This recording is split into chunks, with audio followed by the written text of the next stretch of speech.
take the phone, look at yourself, and then look at him and laugh loud. But out of the blue. Yeah, out of the blue.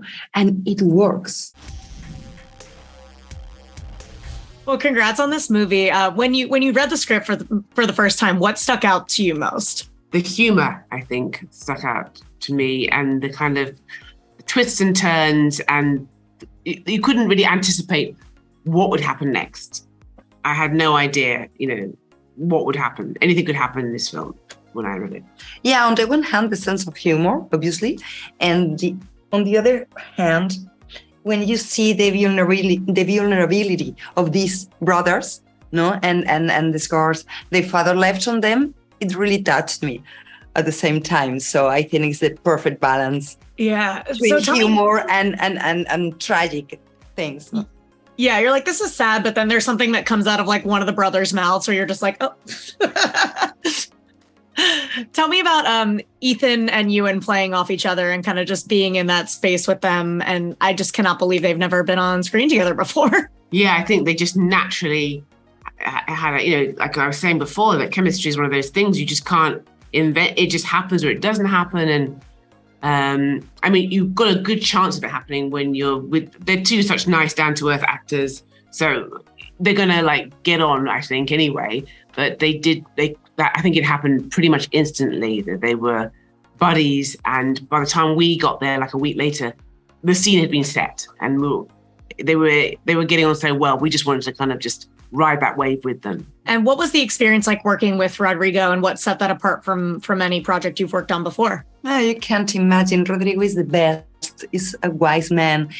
For me, he's one of the best director of actors in the world, because he loves actors, and he gives wonderful little notes. Just before you do a take, he'll just say one little thing. Yeah. And you go, oh yeah. He gives you a clue. Yeah, clue. A little clue, and you say, okay, I got it.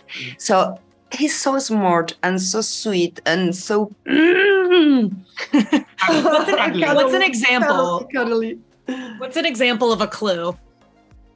I can't think now because it's quite a long time ago, and I can't think. He'll just say, he could just say one little thing. You could be doing a scene and he might just say, how about that she finds it very moving when he says this one thing. Perhaps that reminds her of something. He'll just give you a little sort of, and then he'll say, actually, forget that note. Why don't we try it with something else? And then he'll give you another little clue. It's like that. In my case, for example, I remember one day, my first day at the funerary, when I am wearing the hot in black dress.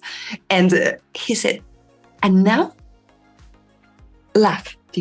In middle of that situation. Yeah. So take the phone, look at yourself, and then look at him and laugh loud. But out of the blue. Yeah, out of the blue.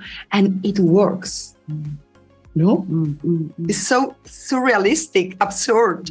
I love it. Well, thank you so much. I got to wrap already, but such a pleasure to talk to you both. Congrats.